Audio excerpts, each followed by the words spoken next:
हमारे चैनल को सब्सक्राइब करें और बेल आइकन दबाएं। और ये सोफा साफ करो इसे। पता नहीं ठीक से करो मेरी मेकअप। मेरा भी पफ दे दो, 2 घंटे से बैठी हूं मैं। दो शीशा। सर, एज पर रिक्वायरमेंट सब चीजें रेडी हैं, बस वो ईशानी मैडम आ जाए। मैडम आ जाए, पता नहीं कब आएगी। जाओ जाकर देख कर आओ। सर, जब वो आएंगे हमें पता चल जाएगा सर। पता नहीं कब आएगी, सबकी बैंड बजी पड़ी और महारानी पता नहीं कहाँ रह गई है।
Hello Ishani ma'am. Makeup room ready है मेरा? हाँ मैम, जैसा आपको चाहिए बिल्कुल वैसा ही है, और आपका फेवरेट रूम फ्रेशनर भी है। और एक काम करो, डायरेक्टर को जाके बोल दो कि 2 से 3 घंटे तो लगते ही हैं, राइट? और मेरे मूड के ऊपर है कि मैं खुद ही रेडी होके सेट पे आ जाऊंगी, ठीक है? ठीक है मैम। चलो।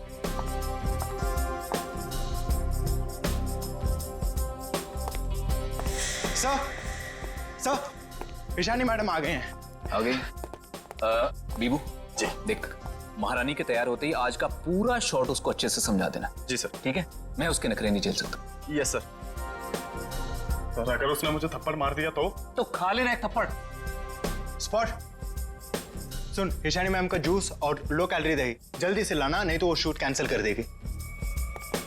सुनो, क्या मतलब है ये सब का? तुम लोग इधर उधर भाग रहे हो जैसे कि पता नहीं कोई शेरनी आ गई है। जाओ जल्दी से जाकर ईशानी को रेडी करवाओ। अब भी मैं डायरेक्शन टीम को बोल के आती हूँ।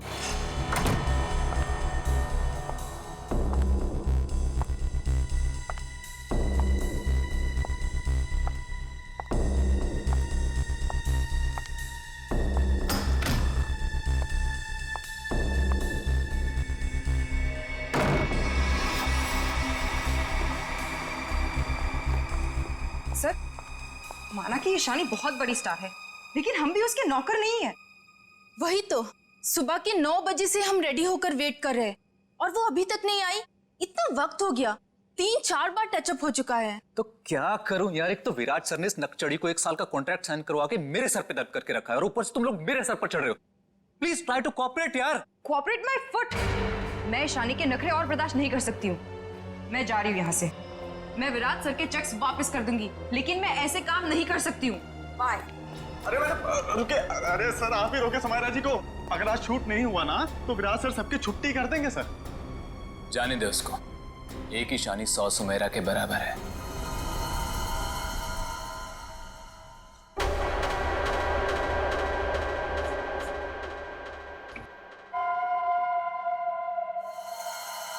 बीबू, बहुत देर होगी, देखना कहां पर है, बुला उसको। सर, वो सैंडल उतार के मारेगी मेरे मुंह पे। लिख के ले लो, वो वापस नहीं आने वाली है। ईशानी के नखरे ही एक दिन उसे ले डूबेंगे। अरे तू जा, उसको बुला के ले। जा जा, अरे जाना। जा रहा हूँ सर।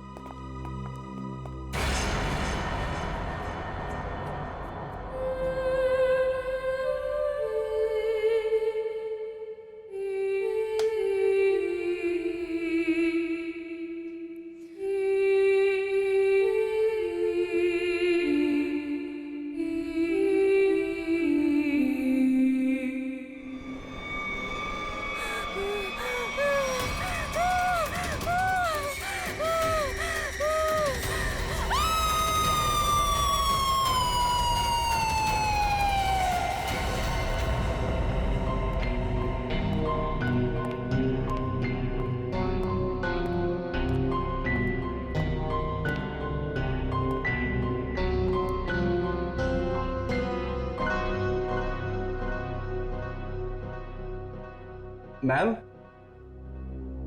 मैम आप रेडी हैं तो मैं अंदर आ जाऊं?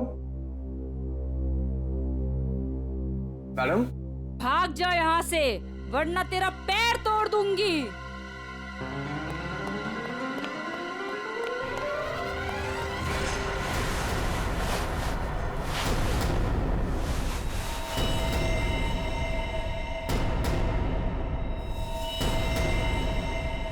नहीं, उसने कहा भाग जा तो भागकर मेरे पास आ गया, अंदर जाने की हिम्मत नहीं की। उनके बिना बोले मैं अंदर कैसे जाता? आप नहीं जानते सर, गला दबा देती वो मेरा। 3 घंटे से वो तैयार हो रही है, यहाँ शूटिंग का टाइम निकला जा रहा है और तुझे अपने गले की पड़ी है। मैं देखता हूँ, चलकर चलो।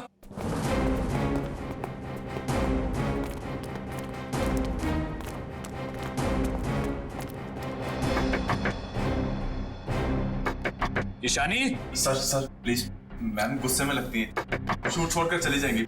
मैं तुम्हें कह रहा हूँ चुप रहो। ईशानी दरवाजा खोलिए, अभी सब नहीं चलेगा, प्लीज दरवाजा खोलिए।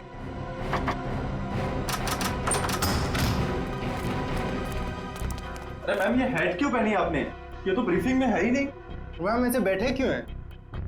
क्या अकड़ है इस औरत के अंदर। ईशानी जवाब दो, हमारी तरफ देखो। ईशानी, ईशानी।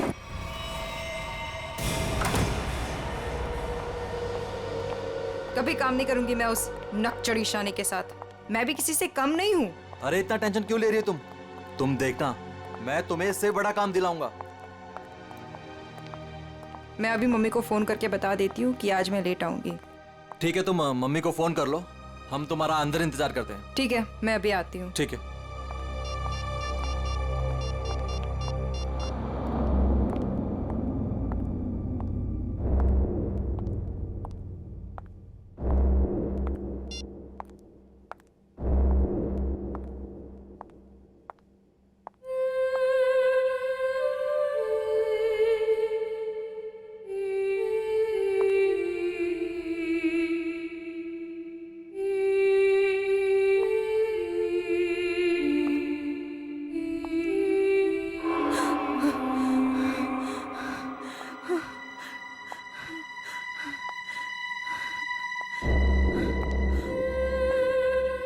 कौन है? सामने आओ।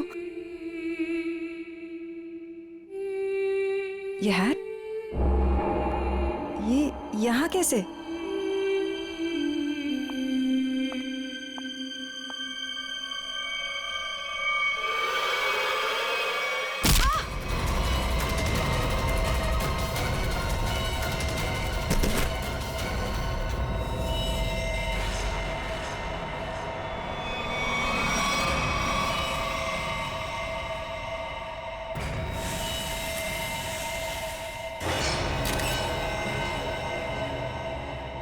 बड़ी बेरहमी से गला काट दिया।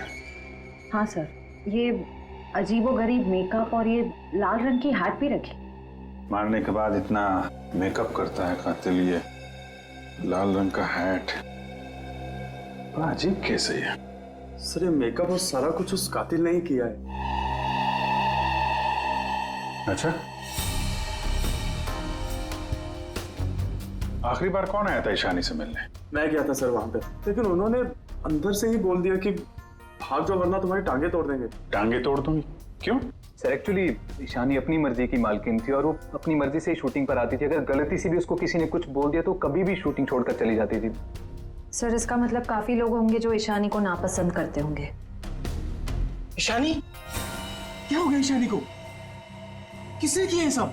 आप कौन है आप? जी ये जो एड शूट हो रही थी ये मेरी एड है, मैं मालिक हूँ इस कंपनी का।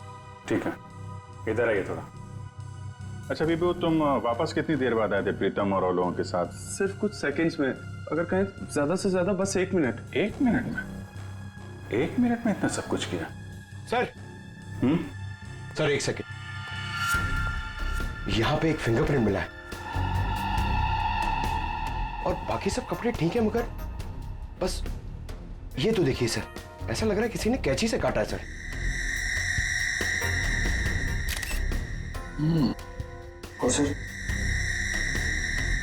और सर यहाँ पे खून मिला है सर। कातिल पहले से ही कमरे में मौजूद था। सर हो सकता है बिहू ने जो आवाज सुनी वो ईशानी की हो ही ना। हो सकता है। क्या ईशानी से मिलने कोई आया था क्या? नहीं सर, और किसी को आते जाते नहीं देखा। सर कहीं ऐसा तो नहीं कि खूनी ईशानी के कमरे में पहले से ही छुपा हुआ था? एक्चुअली यही हुआ है। आदमी पहले से छुपा हुआ था, फिर वो खून करता है बेरहमी से, फिर इतना सारा मेकअप लगाता है, चेयर पे बैठाता है और लाल रंग की हैट पहनाता है। सब करने में टाइम तो गया ही होगा।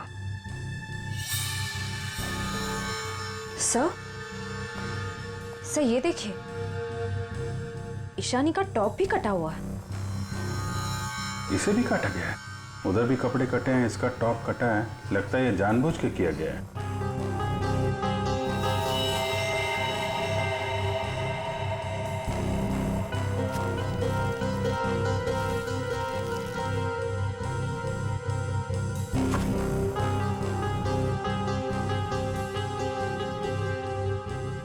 सर ये कॉटन सॉक्स लगता है मेकअप करने में इस्तेमाल किया गया है। वंश, ये सारी चीजें और बॉडी को फोरेंसिक लैब भेजो। तब तक हम लोग जरा बाहर देखते हैं। सर बहुत ही अजीब बात है, किसी ने भी खूनी को आते जाते देखा ही नहीं। आने जाने की तैयारी पहले से कर रखी थी खूनी ने, ना काम किया और निकल भागा। पर सर ऐसी कैसी तैयारी की होगी कि यूनिट के किसी भी मेंबर ने उसे नहीं देखा? इतना हंगामा हो गया यहाँ पे और ये बैठा सो रहा है। जी साहब। यहाँ से किसी को आते जाते देखा तुमने? साहब मैं तो अभी 5 मिनट पहले ही आया हूँ। 5 मिनट पहले? ये शूटिंग का टेम्पो है ना? हाँ साहब, ये शूटिंग का ही टेम्पो है। तो ये टेम्पो अभी बाहर कब गया था? साहब यही कोई 1:30-2 बजे के आसपास। 1:30-2 बजे? सर उसी दौरान तो ईशानी का खून हुआ था। जब टेम्पो बाहर गया था तुम्हारे साथ कोई और भी था? नहीं। अच्छा, पीछे कोई बैठ कर गया था, तुमने किसी को आसपास देखा? मैडम पीछे तो सामान रहता है, अब पीछे कोई बैठा हो तो मैंने नहीं देखा। इससे अच्छा तरीका और क्या हो सकता है खूनी के यहाँ से निकलने का?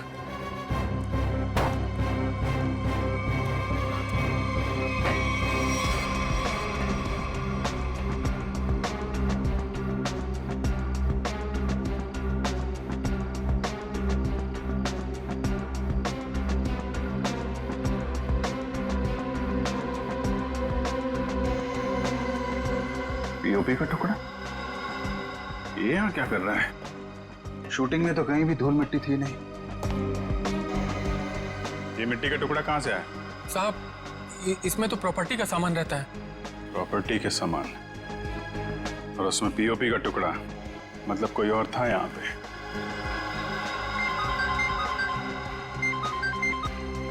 हेलो, क्या? कहाँ पे?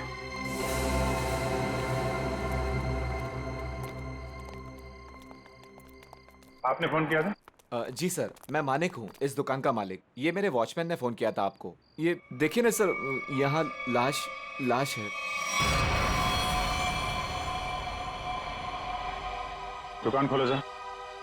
जी सर। तुम यहीं रुको। जी साहब।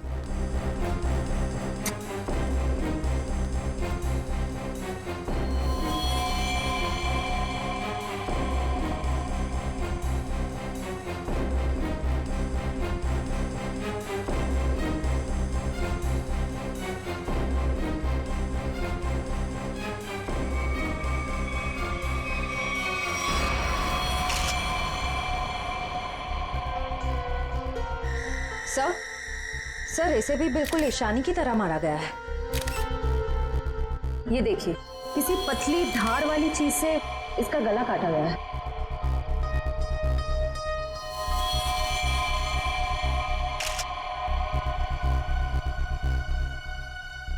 सर ये देखिए, इसका टॉप भी वैसे ही काटा गया है।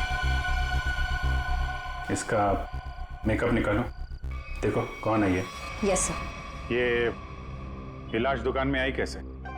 सर मुझे नहीं मालूम। दुकान तो बंद थी ना, आपने ताला खोला है, तो ये क्या लाश अपने आप आ गई यहाँ पे? सर मैं क्या बताऊं, ये सब कैसे हुआ? ये लाल टोपी और इसके कपड़े भी मेरी दुकान की नहीं है, और मैं इस लड़की को तो पहली बार देख रहा हूँ। सर मेकअप निकल गया। ये तो समायरा है ना? इसकी भी मॉडलिंग वाली फोटो हमने देखी थी वहां पे। हाँ सर। ये दुकान की चाबी आपके अलावा किसके पास रहती है? मेरी पत्नी सोनाली के पास, लेकिन वो तो पटना गई हुई है। अच्छा,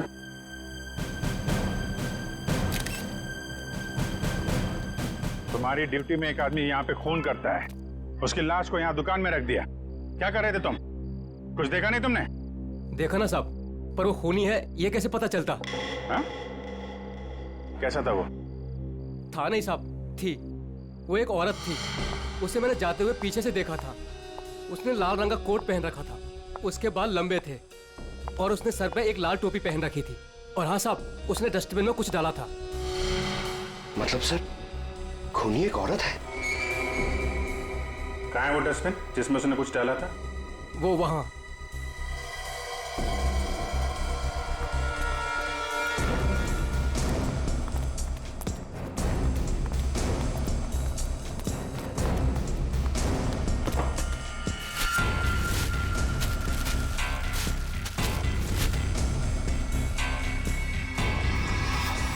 तो ये तो फिशिंग का सामान है, मछली पकड़ने का कांटा वाटा। सर ये तंगूस पे खून लगा है।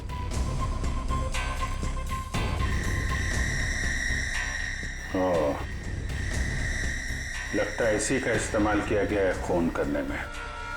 भरे दिन के उजाले में शूटिंग पर कोई मेकअप रूम में घुसता है और ईशानी को मार डालता है, और तुम में से किसी ने कुछ भी नहीं देखा और ना कुछ सुना है? ये कैसे हो सकता है? सर एक्चुअली ईशानी की परमिशन के बिना उसके कमरे में कोई नहीं जाता था। इनफैक्ट उसने बीबू को भी दरवाजे के बाहर से ही भगा दिया, और उसके बाद जैसे ही हम लोग गए तो देखा वो मरी हुई थी। चलो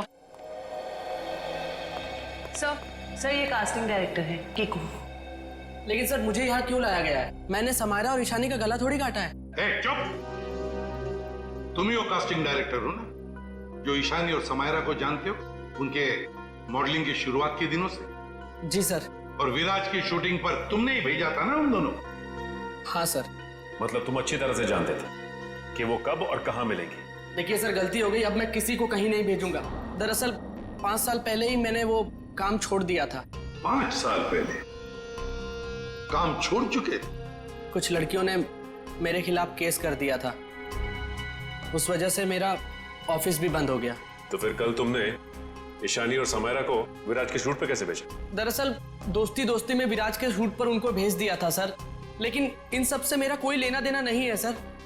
फिलहाल तो हम मान लेते कि तुम्हें कुछ नहीं मालूम, तुमने कुछ नहीं किया। लेकिन एक बात याद रखो, अगर जरूरत पड़ी तो तुम लोगों को हम फिर से बुला लेंगे। जा सकते हो तुम।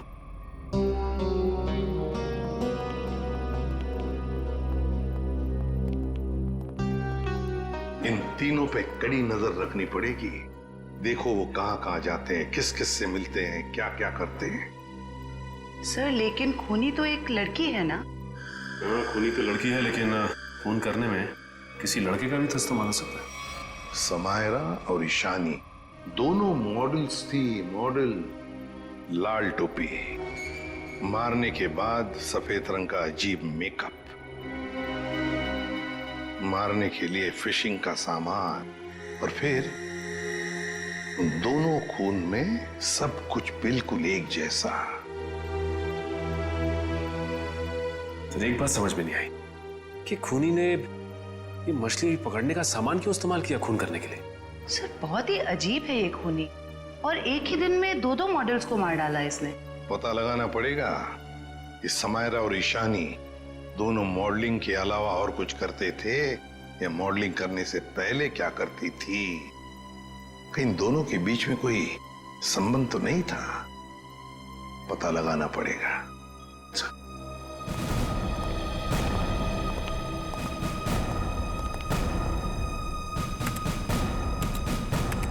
सर 2009 में समायरा और ईशानी ब्यूटी रिबन नाम की मॉडलिंग एजेंसी में काम करते थे, जिसका मालिक ये कीकू था। Kiku, casting director Kiku.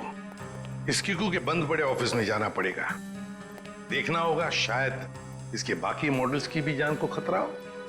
और ये भी हो सकता है कि हमें उस औरत के बारे में कोई सुराग मिल जाए।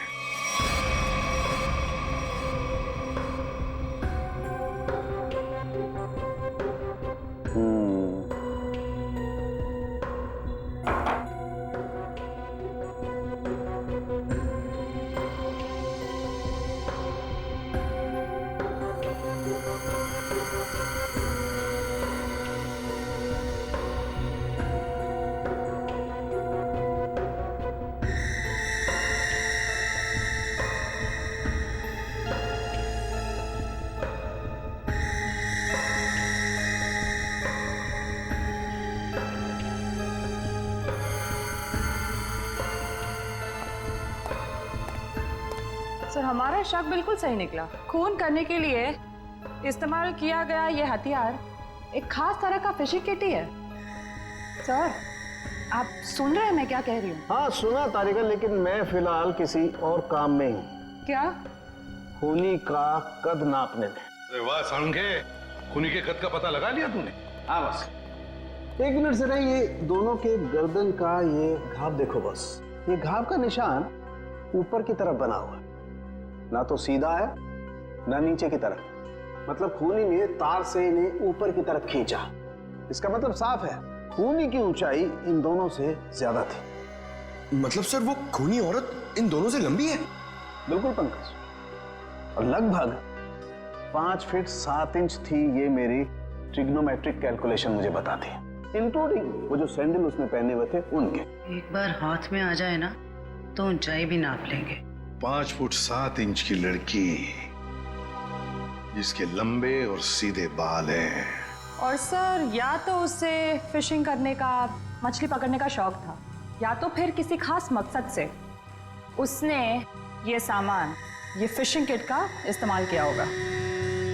सालुंखे, लगता है इस मछली पकड़ने के तंगूस से, इस तार से इन दोनों के गले को काटा है।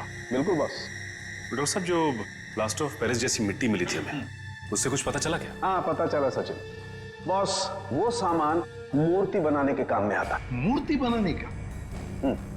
बॉस टेस्ट चल रहे हैं, बाकी का भी पता चल जाएगा। तू कब बताएगा सालुंखे? बताऊंगा थोड़ी देर में, लेकिन एक खास बात और बताना चाहता हूँ। वो क्या है? बॉस ये देखो, ये है वो तार जिससे खूनी ने इनका गला काटा। खूनी जब इनका गला काटने की कोशिश कर रहा था, इन लोगों ने अपने बचाव में हाथापाई की होगी। उसी झड़प के दौरान खूनी का पलक का एक बाल मुझे इस तार पर से मिला है। तो मतलब तू अब इस बाल का डीएनए टेस्ट करेगा, है ना?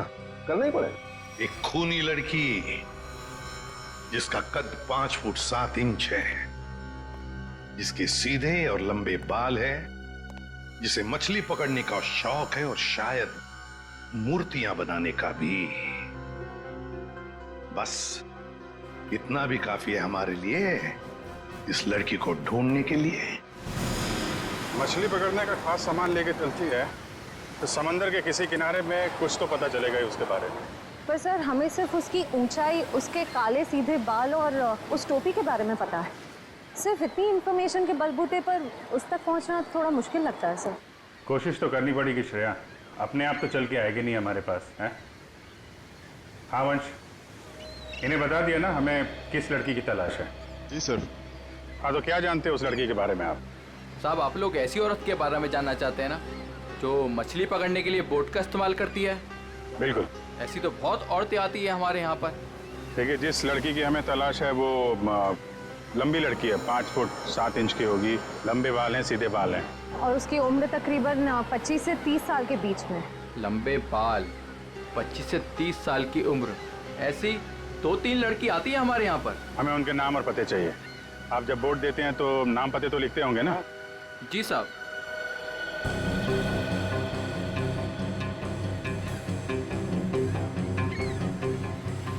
ये तीनों लड़कियां आती हैं 5-6 महीने से हमारे यहाँ पर अपने कुछ दोस्तों के साथ। केशा, एनी, शिखा। केशा, एनी और शिखा। मिलना पड़ेगा इन तीनों लड़कियों से। देखते हैं इनमें से कौन है वो लाल टोपी वाली लड़की। सर कीकू जी ने टैक्स की चोरी की थी और कुछ लड़कियों के पेमेंट ना देने की वजह से इनकी शिकायत की थी, इसीलिए ऑफिस बंद हो गया। और इनका कोई क्रिमिनल रिकॉर्ड भी नहीं है सर। उसका खून हुआ है वो 2008 में किकुजी की एजेंसी से ही लॉन्च हुई थी, इसलिए ये अभी शक के घेरे में है।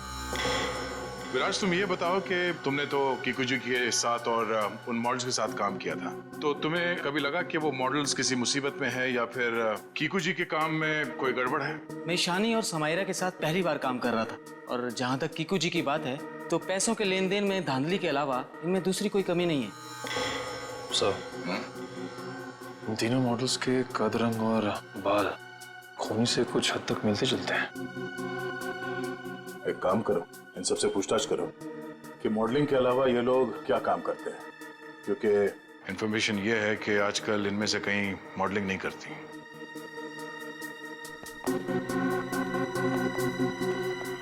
एनी, 2012 में आप मॉडलिंग छूट चुकी थी। हाँ। अब आप क्या करती हैं? अभी मैं एक फिशरी स्टोर चलाती हूँ। शिखा, राइट? जी। आप एक प्रिंट मॉडल है, ये तो हम जानते हैं। इसके अलावा क्या करती हैं? मैं कुछ भी नहीं करती। और आप क्या करती हैं केशा जी? मैं मूर्तियाँ बनाती हूँ। मूर्तिकार, ठीक है, थैंक यू।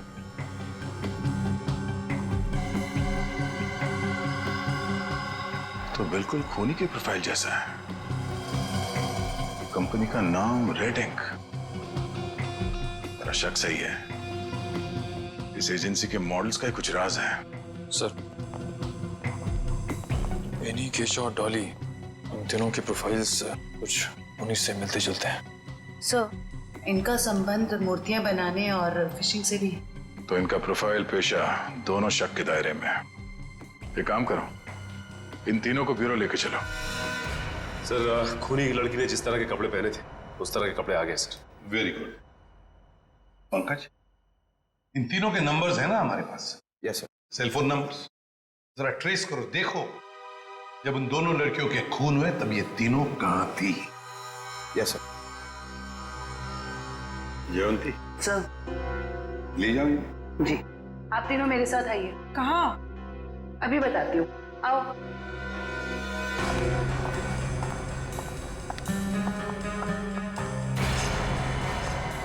अरे साहब, ये तो वही कपड़े और टोपी है जो मैंने उस रात उस औरत को पहने हुए देखा था।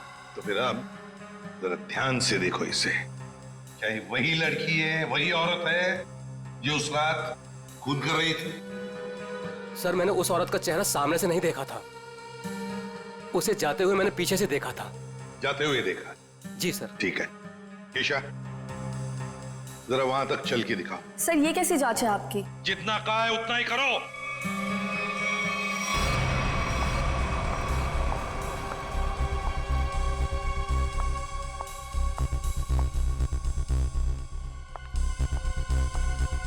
नहीं साहब। नहीं। ठीक है। आप आइए मेरे साथ।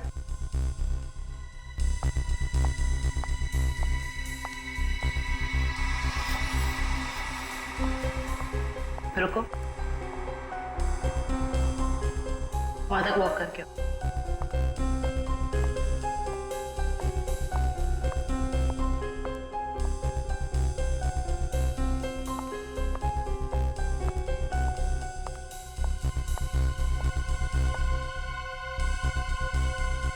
ये भी नहीं है सर।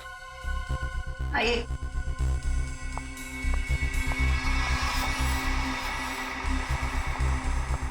सर, इन्हें तो कपड़े काफी अच्छी तरह से फिट हो रहे हैं। हाँ, दिख रहा है। अब ऐनी जी, जरा चल के भी दिखाइए।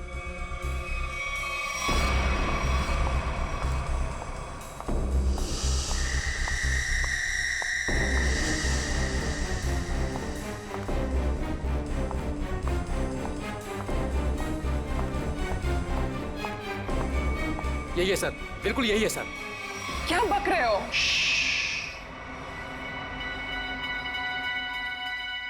सर, जिस वक्त समायरा का खून हुआ था, आनी का फोन उसी एरिया में था। सुना है नहीं? उसी इलाके में था तुम्हारा फोन जिस वक्त ईशानी और समायरा का खून हुआ था।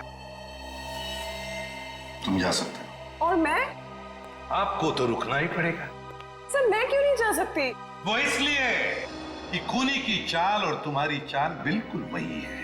और तो और सबसे बड़ी बात कि तुम्हारा फोन उसी इलाके में मिला जहां पर इन दोनों लड़कियों का खून हुआ। सर इन सब का क्या मतलब है? I mean, दो लोग एक जैसे दिख सकते हैं ना? और फिर वॉचमैन ने ऐसा तो नहीं कहा कि मेरा चेहरा खूनी के चेहरे से मिलता है। लेकिन जिस वक्त खून हुआ उस वक्त तुम्हारे मोबाइल की लोकेशन भी वही की बता रही है, और ये सब कुछ इत्तेफाक तो नहीं हो सकता।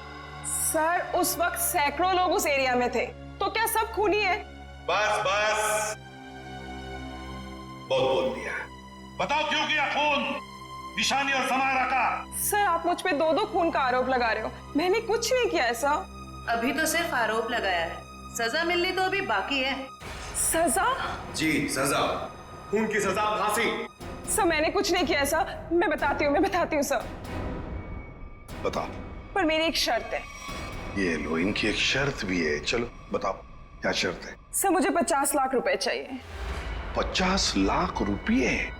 हाँ। चलो दे दिए। अरे लेकिन तुम पैसों का क्या करोगी? तुम्हें तो सजा होने वाली है। आप वो सब छोड़िए, मैं आपको बता रही हूँ ना, मैंने कुछ नहीं किया। सर मैं तो सिर्फ उसे जानती हूँ जो खूनी को जानता है। और वो है शिखा। शिखा? तुम इतने यकीन के साथ कैसे कह सकती हो? आप लोग पता कर सकते हैं ना? हाँ वो तो हम पता करेंगे। सर मेरे पैसे? पैसे? कौन से पैसे? सर अभी आपने बताया आप देंगे। कब? नहीं सर, मैंने तो कुछ नहीं सुना। कब कहा? सर ये सरासर धोखा है। नहीं नहीं नहीं नहीं, यानी जी हम कभी धोखा नहीं करते। हाँ धोखा जरूर करते हैं जब कोई कानून के साथ खिलवाड़ करता है, तब कभी कभी सीआईडी वाले धोखा देते हैं। ले जाओ इसे। सीआईडी फिर से? अब क्या कर दिया मैंने? आपने क्या किया है क्या नहीं ये तो हम पता लगा लेंगे, लेकिन आप एक नंबर के झूठे हैं ये पता चल चुका है। क्या मतलब है आपका? आपने कहा आप समायरा को नहीं जानते? 2009 में समायरा ने आपकी कंपनी रेडिंग के लिए मॉडलिंग की थी, सच है? रेडिंग? इसे कैसे ढूंढ लिया आपने? हमें पता चल चुका है। 2009 के रेडिंग के फोटोशूट कैंपेन में ईशानी और समायरा दोनों ने मॉडलिंग की थी, है ना? मैम ये कंपनी मेरे नाम पे तो थी, लेकिन मैं इस कंपनी का मामूली सा छोटा सा पार्टनर था। आप इस कंपनी के असली मालिक से क्यों नहीं पूछते? असली मालिक कौन है? चैताली। आप उससे क्यों नहीं पूछते? चैताली? इस केस में पहली बार ये नाम आया। कहाँ रहती है वो? ये नहीं हो सकता, ये नहीं हो सकता। अगर सीआईडी को सच का पता चल गया तो बहुत बुरा हाल होगा मेरा।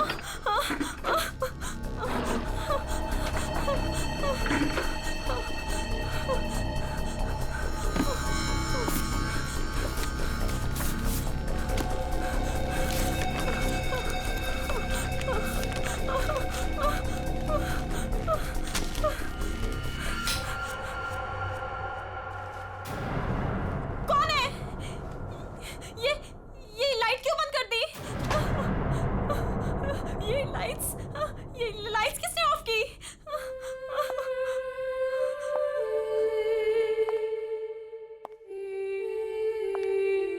कौन है वहाँ? कौन है वहाँ?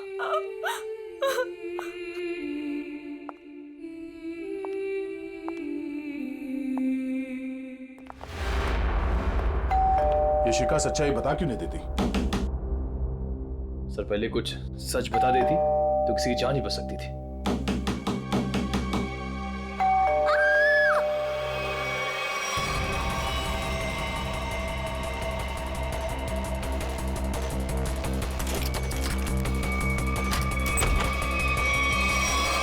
शिखा, शिखा, शिखा, बचाओ!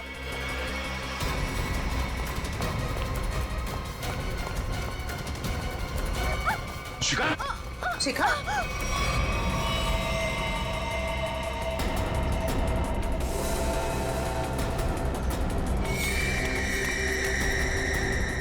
नस कटी नहीं है। इशिता जल्दी एम्बुलेंस को बुलाओ, जल्दी। भाग गई, कोई बात नहीं, बच के जाएगी कहाँ? सर को जलाने की कोशिश भी की गई है। शिखा,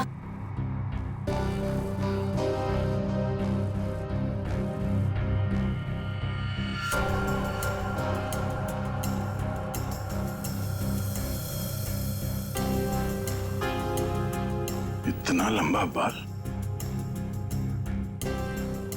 ये शिखा का तो नहीं हो सकता।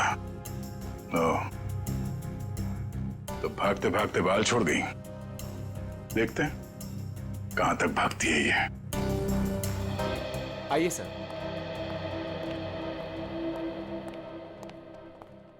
सर मैं यहाँ तब से नहीं आया जब से मेरी और चैताली की हिस्सेदारी वाली कंपनी बंद हुई है। पता नहीं है वो कहाँ है। घर की अच्छी तरह से तलाशी लो, देखो क्या मिलता है।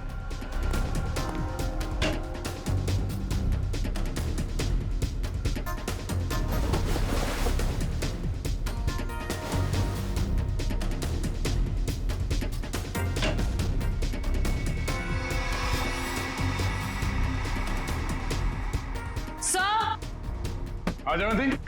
सर ये देखिए।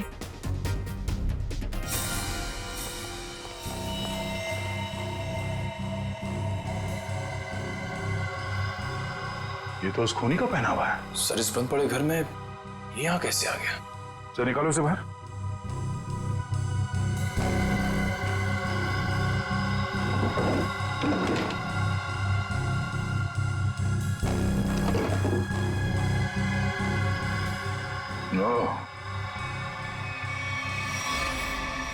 ये चक्कर है। सारंगे, शिखा के घर की खिड़की से हमें एक बाल मिला, जरा मैच करके देख पलक के बाल से। ये रहा वो बाल सर, उस खूनी लड़की का बाल।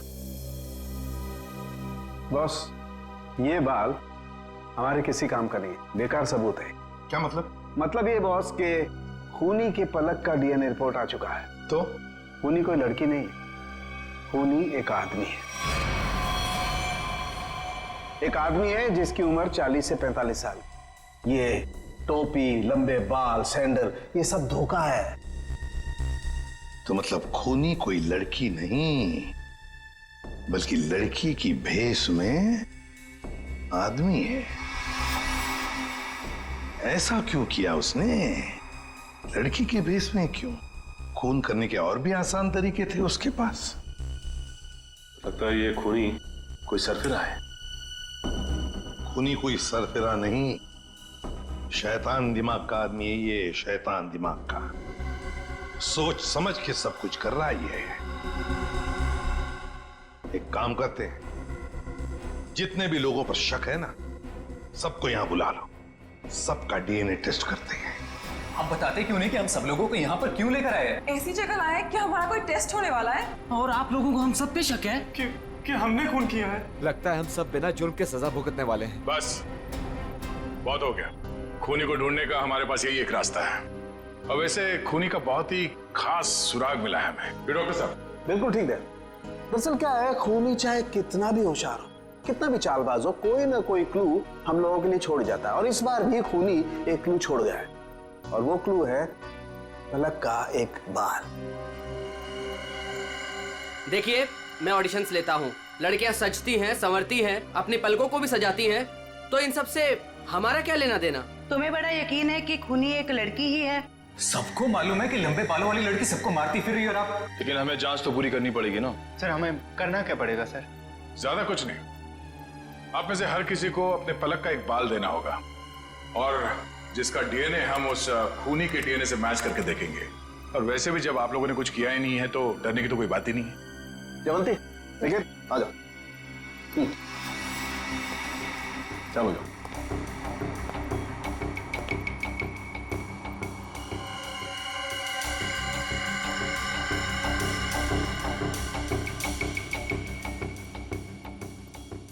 देखिए प्लीज, मेरी तबीयत ठीक नहीं लग रही, मुझे चक्कर आ रहे हैं, मुझसे ये सब नहीं होगा। अच्छा, तुम्हारी तबीयत भी अभी खराब होनी थी? सर आप इस जांच को बाद में भी कर सकते हैं। चलो प्रीतम, मैं तुम्हें हॉस्पिटल ले चलता हूँ, चलो। और चैताली किसी हॉस्पिटल में है क्या? निखिल,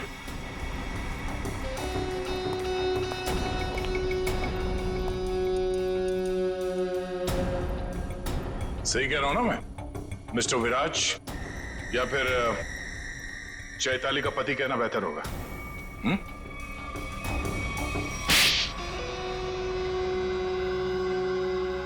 चैताली कहाँ है बताओ। चैताली अब इस दुनिया में नहीं है, और जिनकी वजह से वो इस दुनिया में नहीं है, मैंने उन सबको, समायरा और ईशानी, उन दोनों को भी चैताली के पास पहुंचा दिया। और जिस लड़की शिखा को आपने बचाया है, मैं उसे भी नहीं छोड़ूंगा। तुम सीआईडी के सामने किसी को जान से मारने की धमकी दे रहे हो मिस्टर विराज, बड़ी हिम्मत है। तुम्हारे घर में हमें पता चल गया था कि सारे खून के पीछे तुम्हारा ही हाथ है, और अब डीएनए टेस्ट से प्रूव भी हो जाएगा, लेकिन हम तुम्हारे मुंह से सुनना चाहते हैं। मैं तो अपनी बीवी को इंसाफ दिलाना चाहता था, बस शिखा, समायरा और ईशानी, ये तीनों मेरी बीवी की खुदकुशी की जिम्मेदार थी, पर ये बात मुझे 5 साल बाद पता चली। इतने सालों बाद तुम्हें कैसे पता चला कि ये तीनों तुम्हारी बीवी के मौत के जिम्मेदार है? ये 2009 की बात है। चैताली ने द रेड इंक कंपनी में पैसा लगाया था, और ये तीनों लड़कियां उसके बराबर की पार्टनर थी। माणिक तो बस नाम का पार्टनर था इनके पीछे। मैं उस वक्त यूके में था और इन तीनों लड़कियों को जानता भी नहीं था, लेकिन जब इनकी कंपनी नुकसान में चली गई तो इन तीनों ने मेरी बीवी को कर्जे और बकायेदारों से लड़ने के लिए अकेला छोड़ दिया और उसे मरने पर मजबूर किया।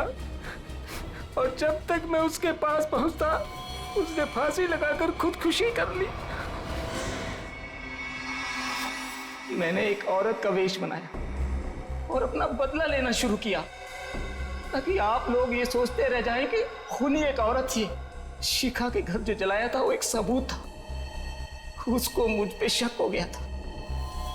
माना कि उन तीनों की वजह से तुम्हारी बीवी अब इस दुनिया में नहीं रही। तुम कानून की मदद ले सकते थे, लेकिन तुमने ऐसा नहीं किया। अपनी बीवी की मौत का बदला लेने के लिए तुम खून करने लगे। अब तुम्हें फांसी से कोई नहीं बचा सकता।